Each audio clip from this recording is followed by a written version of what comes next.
Hey, so this is just in response to someone who's having problems with an extruded curve. And this is one of those things that has always been kind of confusing in Maya. But what I will do is see if I can explain some of it. I'm just going to place a vert at 0, and then I'll draw some kind of curve. Yeah, something like that. And what I want to do is extrude an object along there. Now, by default, let me go there. There it is. Surfaces extrude, right? So let me hit reset. And tube, yes, we want a tube. At the profile, probably not, because that's this guy, not this guy. Closest endpoint, I always use, well, here's the thing. I always use tube path component every single time without fail. I just find I get better results that way. It does what I want it to do. Less screwing around. It just gives you what you want, and you're good to go. The scale will tend to work. Rotation will tend to work. Let's try something here. I'll take this guy and let's bump him up to a lot of sections. And I will, there we go. And we'll do something like this. It's always fun. Well, I don't really care if it's accurate. Wink. All right, so we got this funky little weird thing going on here. Could I have done that correctly? Let's see.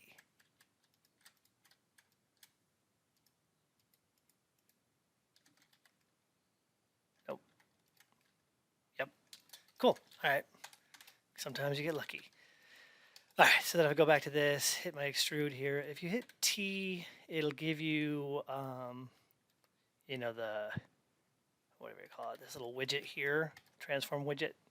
So it looks like that'll control rotation, and the other one will control scale. I don't see a diamond on it, so it looks like that's all I get. So if I go in here and you watch rotation, you'll see what it does there. And it's not 100% going to be accurate. Oh, look, I can't go over if I want. But let's do something like this. Oh, it's a nerve, so I can't do that. So I'm not going to worry about that. In any case, what this person was experiencing was they want to grow along the curve. So when you do that, you want to run your extrude as a partial. I'm just going to apply that, and that'll give you some subcurves. Or at least it's supposed to. Come on out. That was weird. Channel box. I still have the rotation, right? And I still have scale. So let's set those both to 0. And then I have a subcurve here. And one subcurve is for like the U value. And I have a start and an end for that. And the other subcurve, if I go back to my, why is that not detecting? Weird. There we go. Is for the V value. So if I drive this max value down, you see I get to grow along, and then I should be able to get it to grow and follow.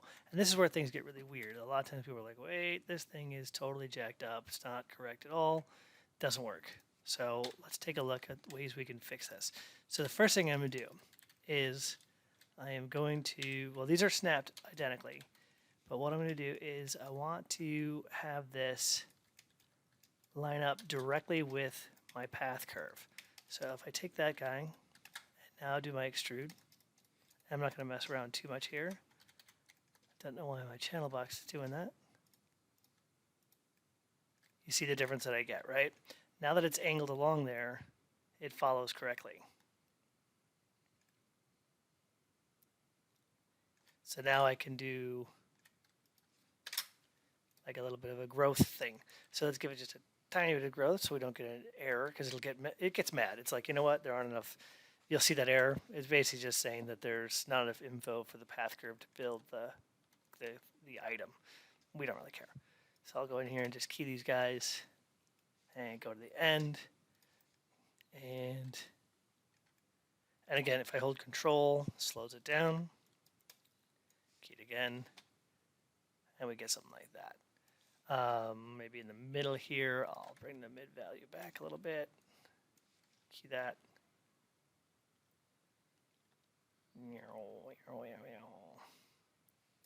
Or, what a lot of times people do is they'll wait for one to grow and then the other to stop. So if I go in here and, wow, that is so weird that my channel box is not updating correctly. I have never seen that. Let's just delete these and take this guy back down to like point whatever. Key that. We'll jump to here. Key it to 1. Key that. Go here. And again, once you get too far, you get that error. It says it can't create it. It's just saying you've gone too far. So now I can do that sort of thing. Now what you will notice is this weird flashing, right? So basically what's happening is it doesn't really have an up vector, so it doesn't know what to do, and it flips that. So at one point, this is my out exterior, and then it flips the geo. Depending on what you do, that may or may not be important. So if I turn on two-sided shading, you're never going to see that. But again, if you render it, you're going to see that. So what you want to do is make sure that you have, and by default, I think it's still this way. If you go to the shape and go to render stats, double-sided is on, right? So double-sided for nerves is on by default, and that way it'll just have normals on both sides and render as you expected. I think, okay, so what else can we look at here? Switch to polygons and see what it gives us. Now I could create it and then just use let me go back a few steps. So if I do have it created, right, and I want to convert that to polygons, I'm going to do modify, convert nerves to polygons. Same option box, right? So I want quads almost always. I want general almost always. And I do almost always almost always. I say that a lot. Per surf, no, sorry, isoforms for both. I'm going to say 1 and 1 and apply that. Oops, sorry. For span. There we go. And you'll see by default it doesn't look great, but that's okay. We can go back to our channel box here. Let me hide the original. And look at this guy. And so just because it doesn't have enough spans.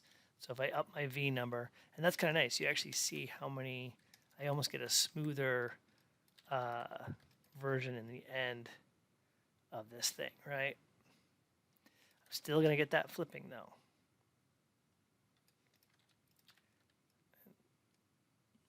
Weird, right? I don't remember when this started becoming an issue, but it definitely isn't great. But again, depends on what you're doing. So if you can take your object and render it double-sided, you'll never even know. But it depends on what your shaders are doing and things like that. Okay, so since that doesn't exactly work, I've come up with different ways to achieve the same effect but not use the growth technique. That can be a little bit weird too because you have the geometry that's changing topology over time, and that can be sometimes bad as well. So as most of you know, there is you can do under constraint, you can do a motion path, right? So if I go in here and say motion path, which direction? X, and scene up and all that. Let's see what we get here. And this will show you some of that flipping that's happening, right? So I just took the shark and I have him in here, and you see that he's flipping as he hits this point, and he's flipping there, right? Flips over, flips back. And that's basically because at this point, when you're looking scene up, it could be either way, right? If you're not, your up vector is now in line with your x vector. It's like a gimbal flip in a way, okay? So we can change that. If I go into the motion path in the attribute editor here, I can change some of how this works. Often what I'll do is I'll set it to vector. And so vector is just going to be three numbers to tell you x, y, and z. So in this case, I want to go in z, it looks like. So let's go back to that motion path. So not y, but z. And then I want to just change what my up axis is. So instead of being y, it's going to be z also. And that's going to put him to the side. And so now he should not flip. Pretty cool, right? So you're like, okay, that's great, but it's not doing anything like what we were talking about. Well, then we can go a little bit further. And under constrain, under motion paths, this is also flow path object. You have two options for this, object or curve. I'm going to show you object first. And basically what that's going to do is just throw a lattice on top of your object. And it's going to follow that lattice along the path. So for some really simple animation, you actually can get some kind of cool stuff. Granted, it is going to, tweak him a little bit. If you notice, he's losing some volume there. I don't know if he ever gains any volume, but you get some, that's a little bit, but it's not bad. Depending on what you're doing, you can make a bunch of swimming animals really quick, stuff like that. You have regular lattice control that you normally would. So if you want, you can make them really dense, get a little bit smoother out of them.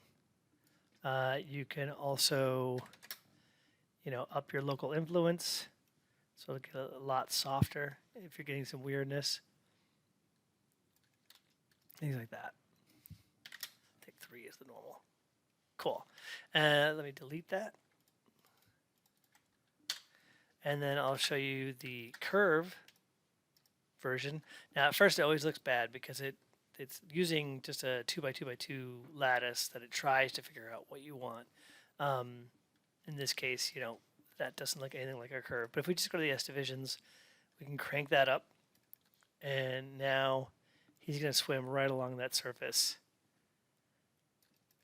And then you can do some fun things. So you can actually go in here and you're like, you know what? When he gets to this position, I want to scale this out, So now you can do some strange effects, water effects, things like that, for a little cartoony. Let me redo this one. There we go. And again, you see where it gets kind of chunky like that. You may want to just go in there and up your influence to smooth them out. And the more you smooth it, the more it's going to it's almost like a push on that geometry, right? And then you notice I have a couple of verts that are falling out. And what I typically do to fix things like that, and I'll do this almost every time I make a lattice, is I'll select the lattice in the lattice space and then just scale them up a little tiny bit in Y and Z. I don't want to do X because that'll actually do some weird elongation stuff. And then basically you're just making sure that he stays within that bounds. So maybe we'll take this guy here and shrink it down. Oh, did I miss one? Yeah. Stuff like that.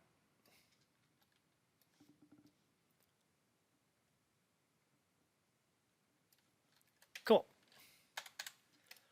And then what you can also do is push things through that lattice. So let's do this again. Let me get rid of these guys just for default. And let's create a cube and make it, actually what I'm going to do is make it that big to start, and I'm going to get the length of my curve so I have the same length cube as I do a curve. So a really quick way to do that is just to use arclen-ch and ch1, sorry, for history. And what that does is it creates a curve info node. That's what this guy is right here. So if I select this and graph it, ignore all the other stuff from before, but here's our curve info node. And if I open that up, that's going to tell us the exact length of this curve that we have here. So it's 252.63. So what I'm going to do is actually scale this out to say 255. And then I'm going to go ahead in here and there we go, add a bunch of divisions this way. And this has a soft max on it, soft min max. So when you hit those, don't be afraid to go over if you need to, right? Unfortunately, every time I then touch it with the middle mouse button slider, it'll jump down. So let's give it 90. Cool. So I'm going to delete its history. There we go. I'm also going to freeze its transformations. Let's try a couple things. So I'm first going to leave that pivot in the very center, and I'm going to put it on this path. Of course, that's going to be kind of weird. Don't really want that. So I'm going to go to my motion path here and kill that information, or those keys, right? So I got nothing going on. And I'm going to go back and create a new flow path. It's still there, but I'll open it up again. So I'll go to constrain, motion paths, flow path object. Again, I want to use curve. by default, again, it's going to be, you know, too little. So you're going to want to jack those S values up.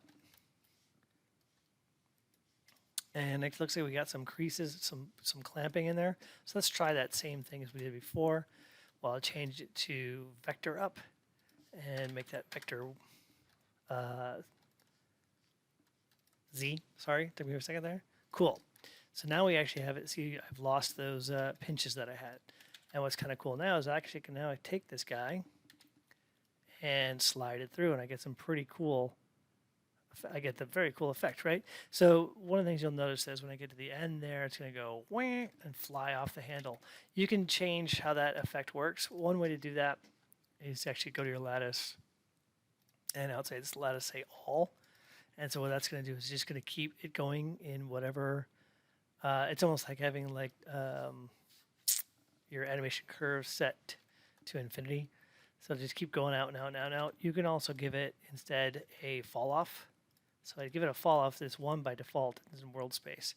So it's going to slowly fall off from there. Or you can do all, which basically just means goes over it. I already did that. Sorry. Fall off. So if you watch, you can see how the fall off changes, right? But I'll keep it on all because I like what it's doing there, right? And we can also, whoops. And we can also do like scaling and things like that on there. And what's nice about that is our geometry isn't going to change over time. It's not a dynamic piece of geometry, right? And the last thing I tend to do here, let's put this back to 0. Okay, it is at 0. Is I'll go to that head of that lattice there. And this is just a lattice in space. It's actually not, it is still attached to the curve. Like if I grab the end of the curve, and I, yoink it about, my curve's going to get affected, right? Well, that's kind of cool. But you can also kill that history if you ever need to.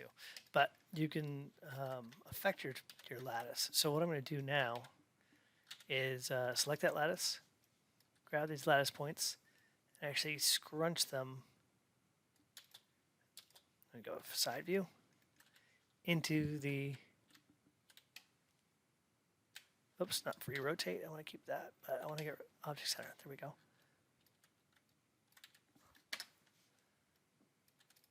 Let's just do it this way. And you see what I'm doing is actually compressing that piece of geometry down to almost nothing, right? And this gets a little bit easier if our curve wasn't curved right at the beginning. So let me go walk down this curve a little bit. And snap that to X, and snap that to X. All right, cool. That's going to make it easier when we select this lattice. Where is it? Actually, let me see if I can reset my lattice when it's in this position. I don't know what that'll do.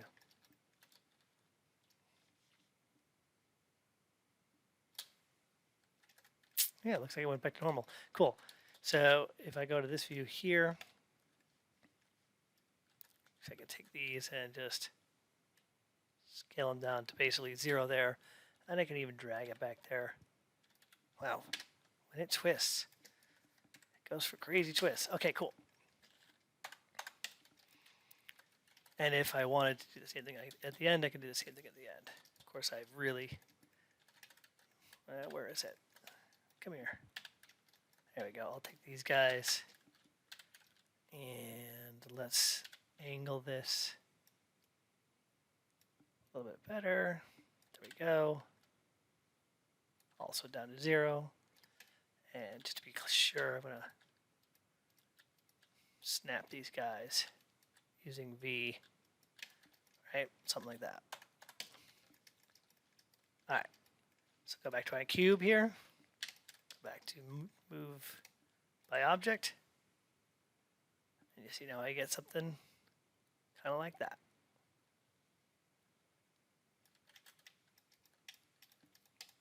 And if you're worried about how many points are moving, you can even take this and scale it down to almost nothing as well.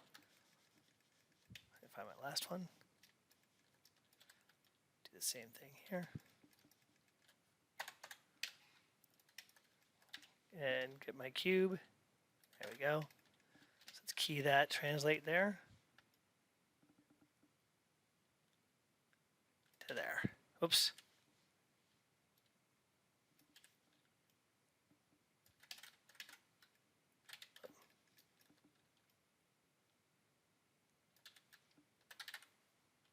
Key that. All right, let's see if we have a little snake run now. Cool, we do. And if I go in here and grab this cube and say, you know, grab just these faces here, give them some sort of shader.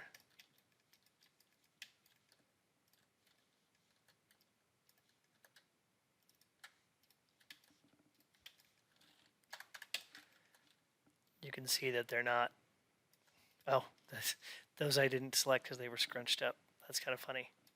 You can see that it's traveling along there and not doing anything weird and twisty and stuff like that.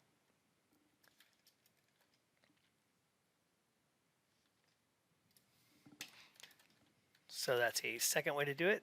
Did I have, oh, I isolated it, that's why. Okay, so let's take these guys. Actually, I want to keep that cube.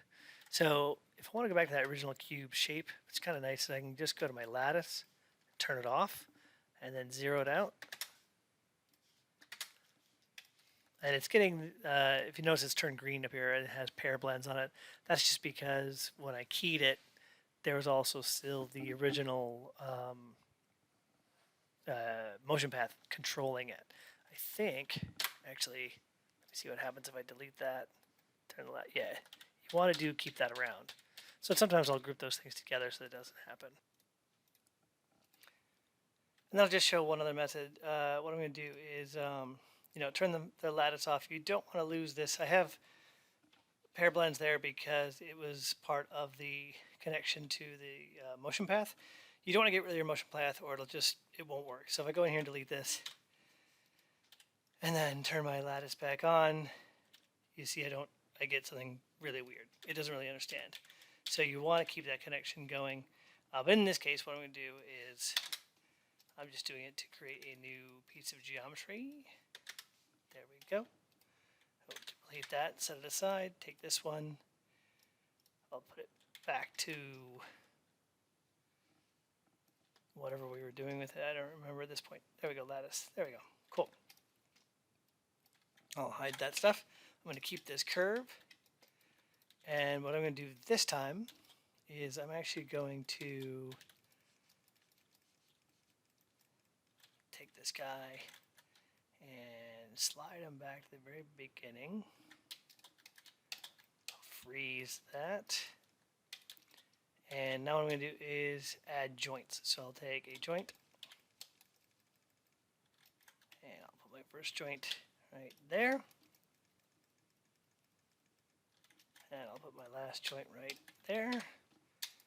And there are scripts out there that'll do this. I have a little script that'll automate this for me. But basically what I want to do is just split my joints. So I'm going to make my joints bigger so you can see them. There they are. And I'm just going to split that joint. But you notice that's a number I have. I'm going to just give it a few more in there. Maybe even more than that. What's that? Oh, let's do 50.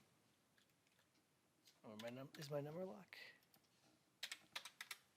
Oh, I have it locked. I got to open that up. I guess I never thought I'd do more than 50. That's funny.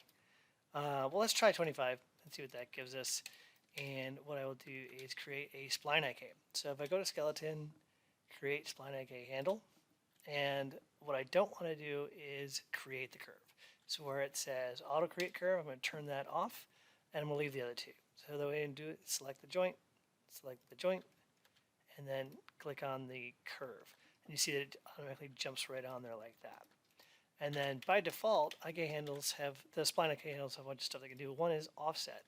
So actually I should have bound it first, but that's okay. So yeah, let's undo that so I can bind it. So I'll grab these, get the whole hierarchy, select my piece of geometry there. I'm going to skin it. I'm going to make sure this is at 3 because I change it all the time. And I'm also going to smooth it a couple times. So it's going to be real soft. All right, now I'll recreate that spline IK handle. There we go. You see it jumps onto the curve like that. So you can, you have twist, you have roll, and of course IK blend, turning that off, you can zero them all out. And you also have offsets that'll keep going after the fact. But what's really kind of fun is for our growth thing here that we want to do is I can grab all these guys here and let's key their translations.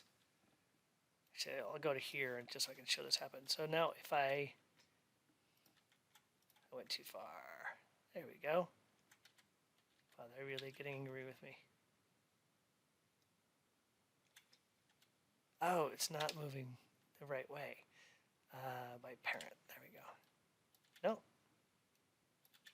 Well, the second I touch it, well, let's just zero it.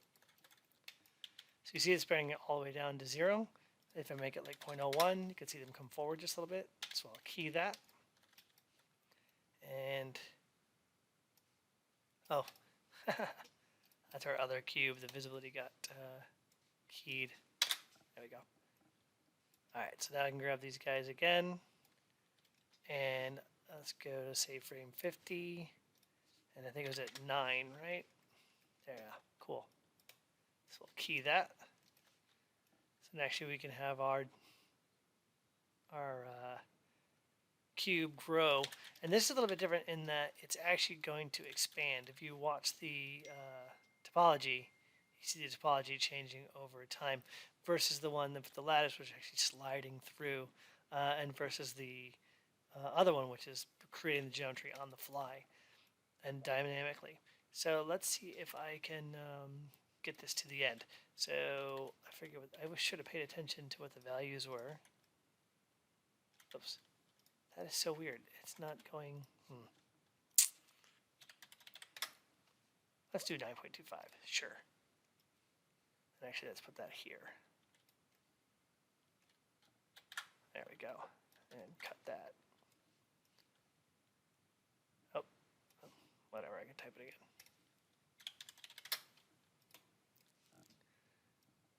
And let's see if for the rest of it, we can actually have it drive off the surface. So I'm going to go back to that frame 50 and key the offset here. I've never tried this, so let's see if it works. We know we want to go off the surface like that. 11, 11. Okay, so we're halfway there. And just out of curiosity, yeah, what's going to make these guys, oh, shrink back down. 1.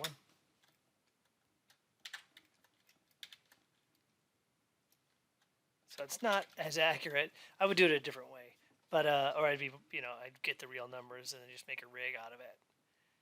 Because obviously I have a little bit of growth going on there, which is probably coming from the curves being spline by default. So if I grab these guys and change them, I should have left the graph header open. There we go. Let's see if that's any better. Close. No cigar. But you get the idea. So, and that actually has the added effect that we can do things like it's twist, right? Yeah. So I can start the twist at, say, 0, and then by the time we get to 50, I can twist this guy up, to like a rope. Kind of a cool effect. And then maybe we can uncoil it towards the end there. Back down to 0. Let's see what that looks like. Actually, let me get rid of those local rotation axes. So it's kind of hard to tell that it's actually doing it, but you can see it growing along there. And then at the end, we get our little bounce that I could animate out of, I suppose. Cool. All right, so that's 3 different ways that we can handle sort of that. There's many more. I maybe can show a ribbon rig one time. These are just simple things you can do for that, and I hope that helps.